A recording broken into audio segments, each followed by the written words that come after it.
A gente começa com Luiz Bolognese, mostrando um projeto maravilhoso, né, onde a ideia da coisa pública, de transformação, é feita a partir de quase nada, mas um quase nada dotado de muita intenção, com um resultado que se nota maravilhoso. E a gente fecha a discussão com uma arquitetura pública como ela deveria ser, com excelência. E tudo bem, advém de um país central, mas eu acho que a gente saberá realizar e aprender tudo aquilo que o Ricardo nos passou. E no meio desses dois caras, o Robin, o Carlos Alberto, faz faz quase que a ligação de tudo. Ele coziu, né, fez a fiada, o fio da meada de tudo que foi discutido, do panótico da nossa querida Rago de ontem, a arquitetura da liberdade da Lina Boa, a arquitetura que desaparece, essa é a arquitetura que todos nós pleiteamos de certa forma. Então, acho que foi muito bacana a jornada de hoje, e a ideia era tentar permitir que os convidados falassem mais, mas eu acho que talvez alguns professores e queridos alunos queiram, de alguma forma, estabelecer um diálogo aqui com os nossos convidados.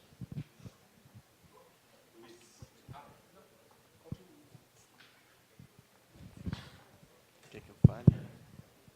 Eu posso me desconvidar, não? O máximo que a gente pode fazer aqui é impedir que o nível caia, né? O que já é muito numa situação como essa. Porque realmente, eu nem sou tão velho assim, mas poucas vezes eu acho que tive num debate de tão alta patente e com um diálogo tão forte como você bem salientou entre os expositores, né? Sem esforço, de uma certa forma. Mas isso aconteceu de modo incrível. Agora, eu vou dizer o quê? Eu sou um sociólogo, meio filósofo, dou aula de História da Arte. Eu fico pensando... Ô Bruno, você poderia botar aquele primeiro slide do Bach Gordon? Porque a história da escola, ela reapareceu nesses debates, né? Desses 2 dias com muita intensidade, né? A ideia grega, da escolé, enfim. Agora, claro, se a gente pensar nisso, a gente tem que pensar que a máxima expressão do tempo livre grego é a filosofia, né? A escola já corresponde a um momento em que a filosofia está, de uma certa forma, institucionalmente organizada, né? No princípio, ela não é assim. Então, quando eu vi essa imagem, eu pensei numa coisa que eu sempre penso, que eu acho que... Eu já disse isso para meus colegas filósofos e sociólogos várias vezes. Eu acho que o Tales de Mileto era um cara desses, né? Embora a gente sempre tenha uma imaginação muito pomposa do mundo grego, esse é o mundo grego clássico que é posterior, né? Quer dizer, esses caras viviam de fazer o quê? De ficar olhando para o mar, né? Jogando pedrinha na água, aí percebe que a pedra não volta, e aí ele fala, bom, tem alguma coisa aí, talvez porque o mundo acabe realmente em água, né? A substância universal do planeta seja essa, a substância de onde tudo vem, para onde tudo vai, como, aliás, né? Naquela belíssima canção do Gilberto Gil e do João Donato, né? Então, o princípio da filosofia, o nascimento da filosofia é marcado por uma relação entre homem e natureza e nada fazer, né? É aí que aparece o quê? A ideia da constituição do sujeito.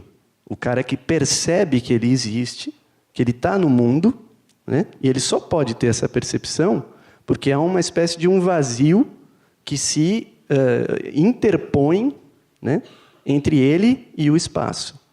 Então, isso é uma primeira coisa.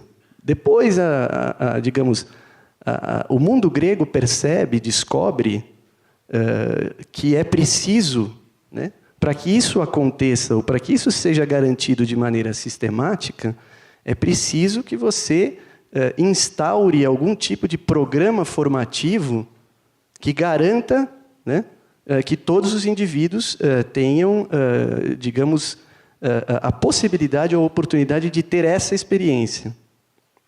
E isso é, enfim, alguma coisa que depois nós chamaremos de escola, né? Mas já, digamos, quando você tem, né, a paideia organizada, quer dizer, a ideia de que o indivíduo deve cumprir um programa formativo assim, assim, assim, assado. Não? Essa experiência, ela se repete depois, né? Digamos, na baixa modernidade, né? Quando, bom, o que acontece com Dante Alighieri? Vira poeta porque sobra-lhe o tempo, né? Ele é expulso da cidade, né, de Ravenna. Até ali ele era o quê? Um trovador, meio mais ou menos, né? Ele próprio nem considerava lá muito extraordinário o que ele fazia, né? E, bom, se envolve em problemas políticos diversos, vai para fora, né, de Florença, e aí, confrontado com o nada a fazer, né, primeiro tenta voltar para a cidade desesperadamente, organiza complôs, etc., e tal, que nunca dão certo, até que, num determinado momento, ele é obrigado a encarar, né, a sua condição de indivíduo, né, no mundo. Né. Isso acontece de novo. Acontece aonde?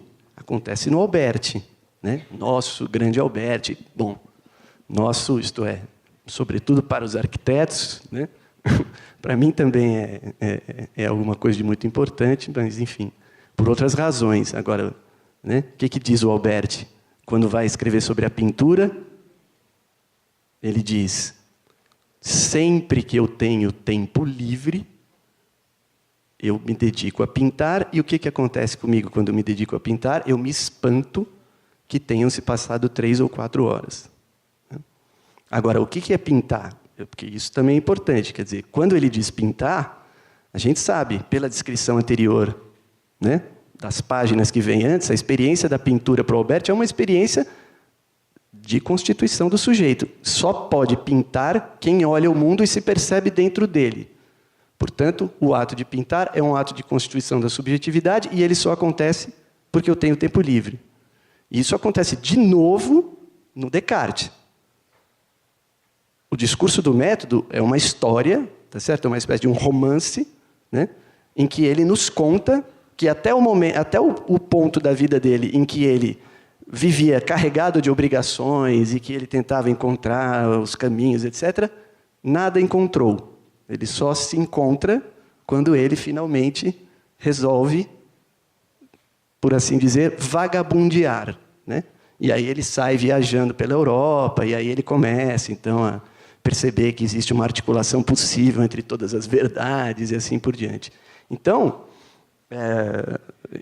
enfim, mais do que pensar o tempo livre e o uso do tempo livre, eu acho que nos próximos 20 anos, em que a gente vai passar discutindo essa mesa, que é uma quantidade de assuntos absolutamente inesgotável, a gente tem que pensar como é que isso pode se refletir na fundação de uma cidade, né, onde isso seja possível. Mas não só uma experiência de uso do tempo livre, mas uma experiência de um tempo livre específico que possa dar às pessoas uma oportunidade de se constituírem como sujeitos, né? Enfim, para dizer mais coisas, mas só como comentário inicial eu diria isso. Eu acho que, quer dizer, eu volto a insistir um pouco neste tema que tem a ver com a ideia de que existe, que tem que haver, antes de tudo mais, uma consciência. É claro que o espaço público, o espaço da cidade, têm e podem melhorar, ampliar, tentar... quer dizer, e o contrário nem sequer é verdadeiro. Não podes não achar que a arquitetura e que o desenho da cidade e que a construção do lugar público não apoia, não ampara, porque sim, porque ampara, porque apoia. mas ao mesmo tempo há um lugar mental do eu na sua vida, procurar e buscar esse tempo livre e esse lugar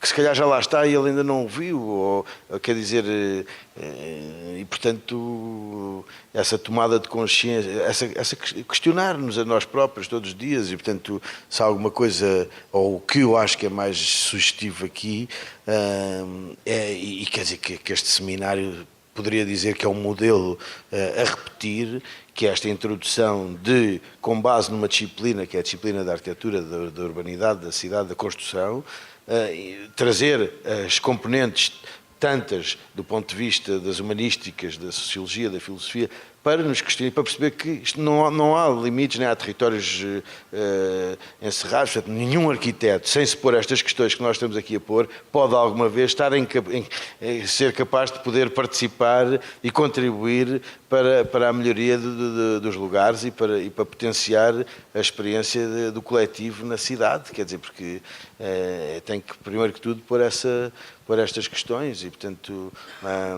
e tem a ver com a maneira como tu olhas o universo, como te olhas a ti, não sei se é como te proteges ou como te expões, mas de algum modo como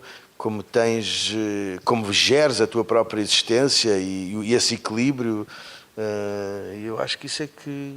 Portanto, se isso não estiver a ser feito, podes arranjar muitos ginásios, muitas aulinhas de pintura, que o problema não fica resolvido, fica apenas escamoteado, quer dizer, suponho.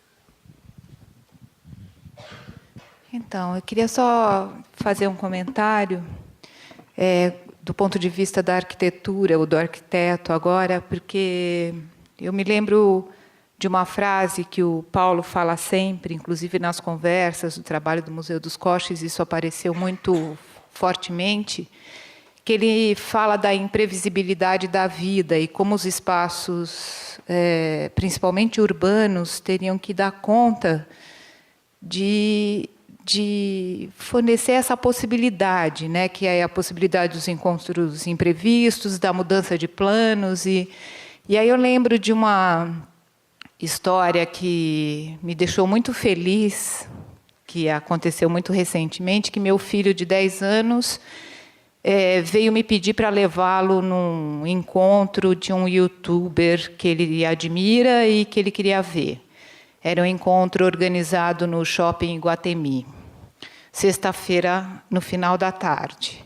Por mais que eu quisesse contentá-lo, o Shopping Iguatemi, sexta-feira, no final da tarde, estava absolutamente fora do meu desejo, dos meus planos e tudo. Mas, depois, de forma assim, super intempestiva, ele veio me falar, no meio da tarde da sexta-feira, que o encontro tinha sido mudado para o Vão Livre do MASP, na Paulista, porque, através das redes sociais, tinha tido tanta manifestação de interesse que eles começaram a temer fazer o encontro dessa dimensão no Shopping Iguatemi. Então, que eles estavam mudando, né, com essa rapidez da comunicação, essa possibilidade, mudando para o Vão Livre do MASP, na Paulista. E eu achei fantástico, porque imaginar, né, que uma obra como essa continua sendo suficientemente atual para abarcar, inclusive, um evento de uma dinâmica que não é a dinâmica que, pelo menos, talvez a nossa geração esteja habituada, porque a rede social faz com que os eventos possam tomar uma dimensão de forma completamente imprevisível e intempestiva que é difícil imaginar, né? Então, eu fiquei muito satisfeita com esse acontecimento, né? Porque é muito bonito imaginar que o Vão do MASP ainda dá conta daquela foto, né, que o Robin mostrou. E aí me veio também quando o Bolognese estava mostrando as implantações, o cinema itinerante, a curiosidade de saber aonde que ele conseguia áreas planas e com aquela dimensão. Porque tem uma foto muito incrível de uma porção da cidade com uma ocupação informal muito densa, como a gente conhece muito bem, e aí nitidamente vê demarcados campos de futebol, com uma nitidez absurda, porque são os lugares livres. E aí veio uma coisa muito interessante que você também comentou. De que maneira, porque você disse, ninguém depreda, de que maneira esses espaços vão ganhando tal significação para a população que eles são os lugares vazios, os únicos. Porque, senão, a casa é uma urgência tão grande que, imediatamente, esses vazios vão ser reocupados pela urgência maior, que é morar. Então, eu fiquei curiosa de saber aonde, daí você até mostrou uma das imagens, era justamente a quadra e tal, onde você consegue um lugar plano, né, nessa topografia, ou nessas áreas da cidade, pelo menos em São Paulo, que a gente conhece muito bem, onde estão, né, que tipo de ocupação são, em geral nas várzeas dos rios, em topografias acidentadas e assim por diante. É engraçado porque essa é uma questão das mais complexas o tempo todo no projeto, que era, a gente detectou muito claramente que tinha que montar, o objetivo do projeto era montar na periferia, nas áreas em que as pessoas têm menos recursos e condições e equipamento zero, mas a questão é, nesses lugares não tem espaço. Então, encontrar espaço era uma atividade ninja de uma pessoa da equipe que andava na frente tentando localizar esse espaço. Geralmente, quando tinha, eram duas situações que se encontravam. Ou passava aqueles fios de alta tensão, ou era um campo de futebol, ou algo assim. E os fios de alta tensão não pode, né? Evidentemente, você envolve um risco enorme, se cair um fio daquele, Deus me livre. Então, a gente não podia, a gente ligava para as prefeituras e dava a dimensão e perguntava o que eles tinham para mostrar. E aí a gente ia visitar os lugares que tinham. E as opções eram muito poucas. Geralmente era embaixo de fiação elétrica, a gente falou, isso não serve. E aí caía no campo de futebol. Ou terrenos baldios que a gente tinha que remover lixo, porque eram lixões. E o curioso é que quando a gente caía no campo de futebol, tinha um baita de um problema. Porque quando a gente montava o cinema lá, não tinha futebol no sábado. E isso gerava um estresse para a comunidade. Então, gerava uma saia justa, uma loucura. E várias vezes o cinema era um problema. Porque para aquela molecada, tudo bem, legal, o cinema eu vou uma hora, mas eu não vou jogar bola de tarde. Então, essa opressão, essa ausência do espaço, ela é tão complexa que em alguns momentos eu tive a nítida impressão que foi infeliz montar lá. Eu falei, gente, teve uma vez que tinha uma final de campeonato, a gente atrasou, mudou de final. Eu falei, a gente não pode fazer isso, a gente não pode vir, a gente não, diz que não vem no lugar. Porque estava um clima meio tenso na comunidade, porque a gente desmarcou a final do futebol local, não dá, né? Mas essa falta de disponibilidade de espaços livres, eu achei muito interessante as duas apresentações que eu assisti depois, e eu aprendi muito e me trouxe uma série de informações interessantes, que quase tem a ver com essa... Achei muito curioso esse conceito da não funcionalidade nos projetos arquitetônicos, né, de permitir que as pessoas se apropriem, que a gente não defina coercitivamente, através do projeto, uma utilização que a gente acha que é a melhor para aquele lugar, e depois as pessoas vão querer fazer um outro. Como eu também, invadindo com o cinema o campo de futebol, percebi que era um erro, que o futebol no sábado é mais importante do que qualquer cinema. Então, eu achei muito interessante essa visão, eu não conhecia, e também fiquei com uma certa inveja do que se fez, das escolas públicas que se fizeram, que você mostrou para a gente, porque eu visitei muitas escolas públicas, porque eu fiz um documentário agora, e o espaço delas é muito decadente. Agora a gente está pobre, né? O Brasil fica rico, de repente fica pobre, é uma loucura. A gente era rico, aí de repente todo mundo falou que o Brasil estava super rico, a gente ficou muito rico, e agora ontem parece que avisaram que a gente está muito pobre de novo, eu não entendi nada, entendeu? Mas o que eu lamento é que nesses 10 anos que a gente foi muito rico, a gente não fez isso, cara. Sabe, a gente não ocupou as escolas públicas e a gente, sei lá onde foi parar, né? No EIC, sei lá onde foi parar o negócio, nas UPPs, né? Enfim.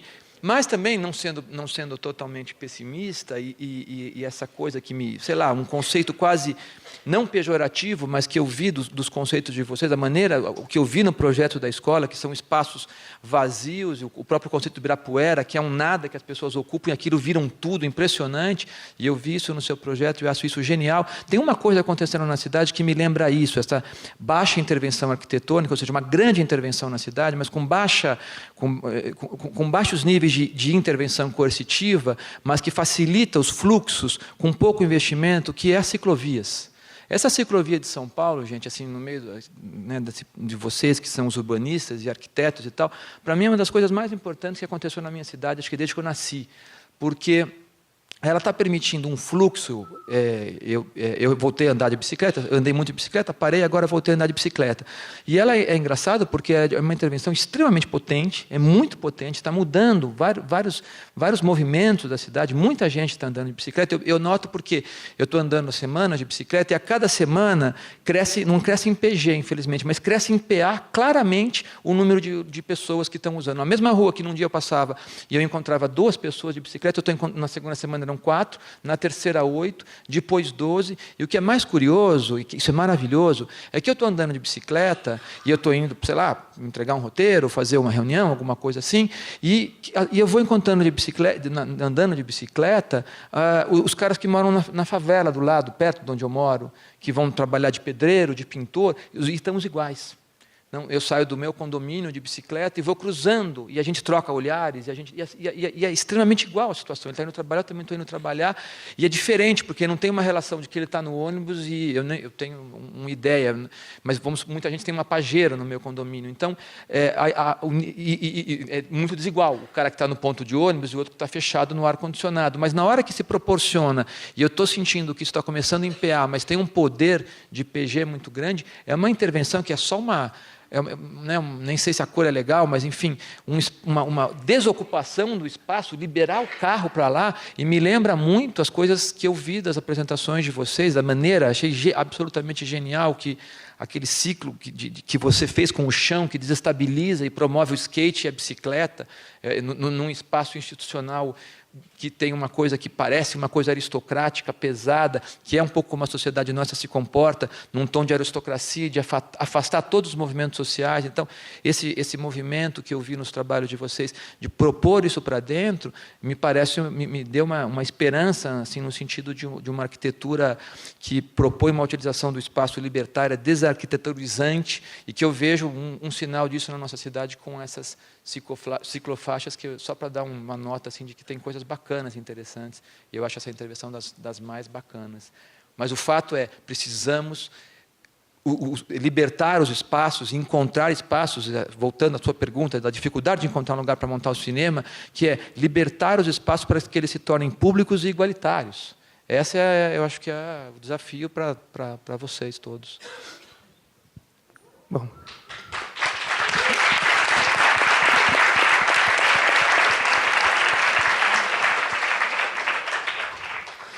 Eu queria completar isso um pouco, porque eu acho que a arquitetura moderna brasileira tem uma lição que, assim, cada vez precisa ter mais atenção, porque cada vez menos as cidades são oferecidas, que é justamente criar esses espaços, né?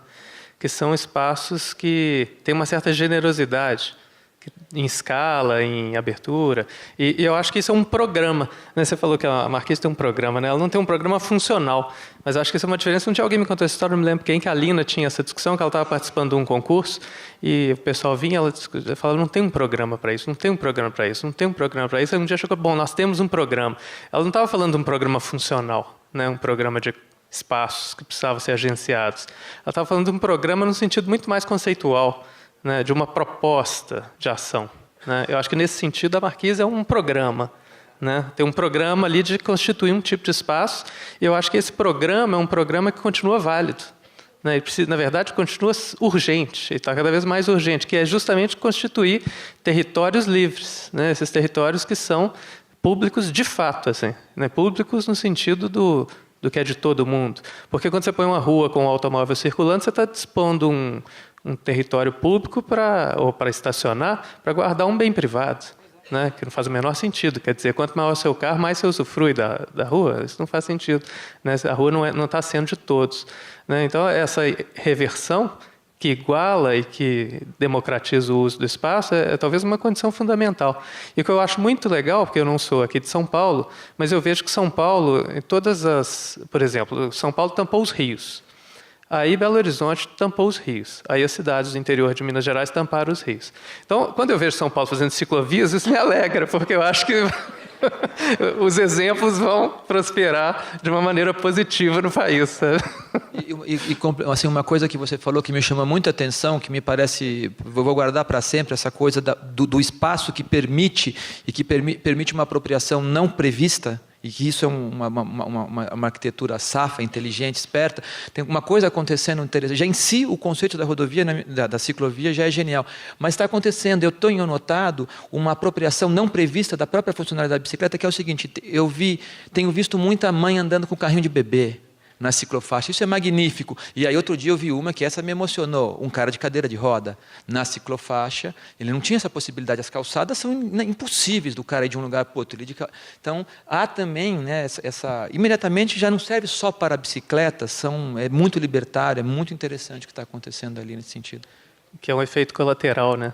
Todo mundo sempre acha o efeito colateral algo negativo, mas tem efeitos colaterais muito positivos. Né? Pode parecer um defeito, na verdade, é uma grande eficácia, né? Um grande resultado de uma intervenção arquitetônica. Né? Eu acho maravilhoso, só desculpa, é rápido. Eu acho maravilhoso essa declaração de alguém que esteja usando as ciclovias, porque todo mundo que eu ouço pichar as ciclovias, falar não, criticar, não é nenhum usuário. Não é quem anda de bicicleta na cidade. Eu acho ótimo. Então, estamos correndo, né? Alguém quer participar aqui da conversa ou pode deixar os caras conversando? Tá bom, né? Oi?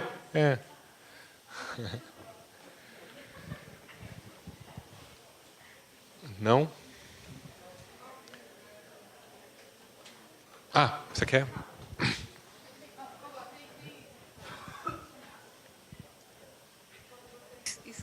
Tem que ligar aí, Ana. Enquanto vocês esquentam as perguntas, que é bom que façam, é interessante notar que a gente sempre atribui o tempo livre uma coisa parecida como prazerosa, que eu não preciso o dolce far niente, né? Assim, não preciso fazer nada que vem, e não é verdade. Você precisa sair da zona de conforto, você precisa ser atiçado, você precisa conquistar. Essa coisa do espaço livre, como se fosse eu nas Bahamas tomando um caviar, sei lá, não é isso, né? É eu tendo que conquistar um espaço, e aí sim ele passa a significar e começa a ter uma conquista social mais explícita. É só isso, quando a gente estiver pensando o programa, né, arquitetônico do tempo livre, associar uma conquista, e não a me deem porque eu mereço. Isso que a Anália, só para provocar aqui, ver se o Robin, o Ricardo, se o Luiz também quiser falar, porque me parece, ontem a Margaret Hago estava falando da utopia, da ideia de um lugar que não existe, mas tem uma coisa muito bonita na profissão, viu, Luiz? Eu acho também o cinema, na verdade as artes em geral, a ideia da construção do mundo que não existe. Eu acho que quando você imagina, por exemplo, um filme, né, são coisas que não existem, sempre existiram e passarão a existir a partir do momento que ele é filmado e editado e visto, porque tem que ser visto.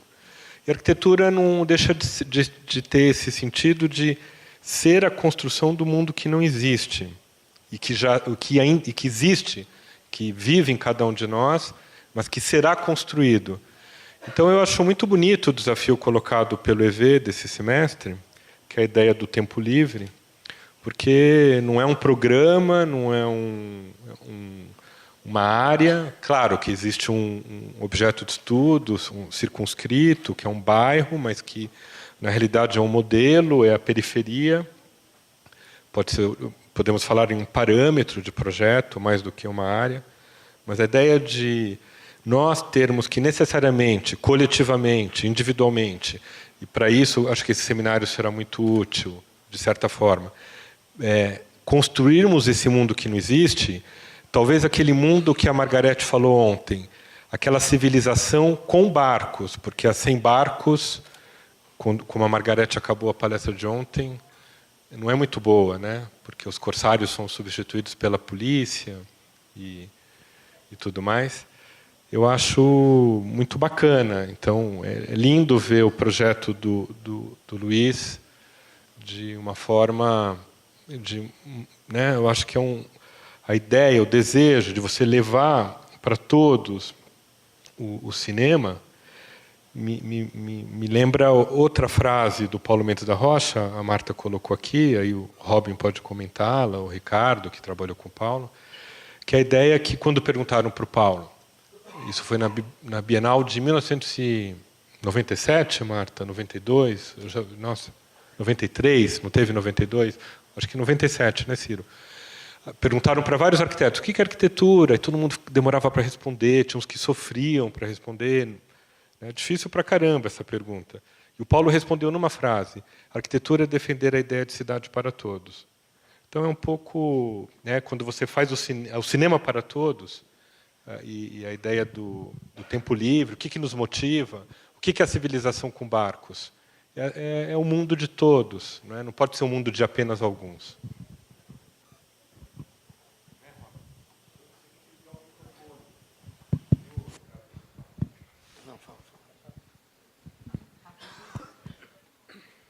Bom, difícil falar. Depois que você fala essa definição do Paulo, você fala qualquer coisa, porque ela resolve tudo. Ou pelo menos define o que é esse programa, eu acho. Isso é um programa, né? É um programa que permite que a gente escolha o que não fazer. Eu acho que essa que é a questão, né? Na medida em que você pensa que a arquitetura pode ser um instrumento de correção, quando você fala que a arquitetura tem que ser a cidade para todos, você está dizendo que a gente tem escolhas. Então, você não precisa reproduzir o que a arquitetura faz, que é basicamente, num país particularmente como o nosso, em que a economia se espacializa e está tudo segregado, né? De repente, é preciso ter um outro olhar sobre esse modo de produzir a cidade. E aí eu acho que tem uma questão fundamental que, às vezes, quando se fala em construir a cidade, se negligencia a arquitetura, como se a arquitetura fosse uma coisa burguesa que se coloca em oposição à construção da cidade. Na verdade, eu acho que a arquitetura é um instrumento fundamental justamente para introduzir pílulas de liberdade, né, para ela não vir reproduzindo um modelo de segregação e de isolamento e de coerção na cidade. Então, eu acho que essa integração radical entre o pensamento de cidade e de arquitetura, para mim, é fundamental. Eu acho que isso é subjacente a todos os discursos do Paulo, né, quando ele fala dessa plataforma que providencia a imprevisibilidade da vida, que se articula na cidade daquela maneira como você mostrou, né? É um pensamento que diz que cidade e arquitetura são uma coisa só, né? Então, acho que é isso.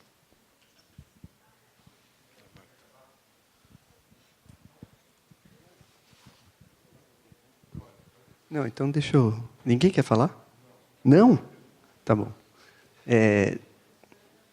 Quando você estava expondo, o Carlos Alberto, a gente estava ali, eu estava conversando com a Anália, aí a gente lembrou daquela passagem do Lúcio Costa no Memorial Descritivo da Barra da Tijuca, né? Que ele fala, bom, chega lá, encontra aquele trabalho da natureza pronto e acabado, a primeira reação do arquiteto é nada a fazer. Não vou pôr a mão aí, não vou encostar. Vou fazer o quê em cima disso, né? No entanto, é preciso fazer algo, etc. Então, a gente tenta fazer isso da melhor maneira possível. Aí, lembramos também, eu lembrei, na verdade, quando você estava evocando aquele episódio da rodoviária, o Ciro lembrou que o final daquela história é que ele diz assim, o projeto... Não, a realidade foi melhor. Ele arremata aquilo com uma frase de efeito, assim, né? A realidade superou o sonho, é alguma coisa assim, né? Eu não me lembro exatamente. Foi maior que o sonho. E aí, além de tudo, ainda fiquei pensando na história das casas sem dono, né? Fiquei pensando, pô, quer dizer, o cara, quando ficou sem nada para fazer, entre aspas, claro que não nesse sentido, né? Ali o cara gestou realmente alguma coisa de revolucionário, né? Enfim, você me fez pensar nessas coisas todas. Ele chamava de período de chômage, né? A chômage era o ócio, talvez, criativo dele, né? Agora, quando você está falando da Barra da Tijuca, a Barra da Tijuca é o contraponto, né, de tudo isso, em que a realidade não foi maior que o sonho. Foi quando a história se repetiu como tragédia.